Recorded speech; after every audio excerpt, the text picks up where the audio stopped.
হেলিকপ্টারে চড়ে বিয়ে, বাবার স্বপ্ন পূরণ করলেন ঝিনাইদহের সাকিব। ঝিনাইদহের মহেশপুরে ঘটেছে এক ব্যতিক্রমধর্মী বিয়ের আয়োজন। বাবার বহুদিনের ইচ্ছা পূরণ করতে হেলিকপ্টারে চড়ে বিয়ে করতে গেলেন বর সাকিব খান। আর এই ব্যতিক্রমী বরযাত্রা দেখতে ভিড় জমায় শত শত মানুষ।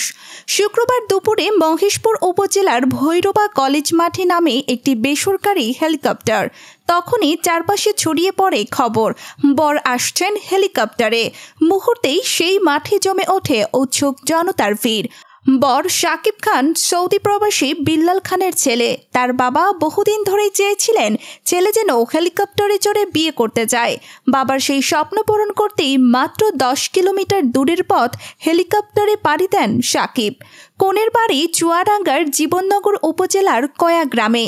বিয়ের আয়োজনে কনে আসমা খাতুন বলেন, স্বামী হেলিকপ্টারে করে এসেছে, এটা আমার জীবনের সবচেয়ে আনন্দের মুহূর্ত।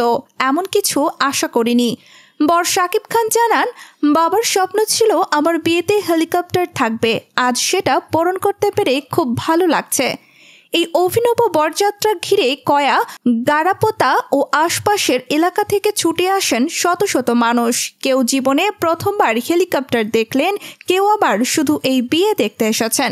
স্থানীয় একজন বলেন, এই গ্রামে কখনো হেলিকপ্টার নামে নাই, এমন বিয়ে দেখব ভাবিও নাই। বরযাত্রার জন্য হেলিকপ্টার ভাড়া করা হয় মাত্র 3 ঘন্টার জন্য। এতে খরচ হয় প্রায় 2,80,000 টাকা। এই আয়োজন শুধু একটি বিয়ে নয়, একজন বাবার স্বপ্ন, সন্তানের ভালোবাসা আর পুরো গ্রামের মানুষের উৎসব হয়ে উঠেছে।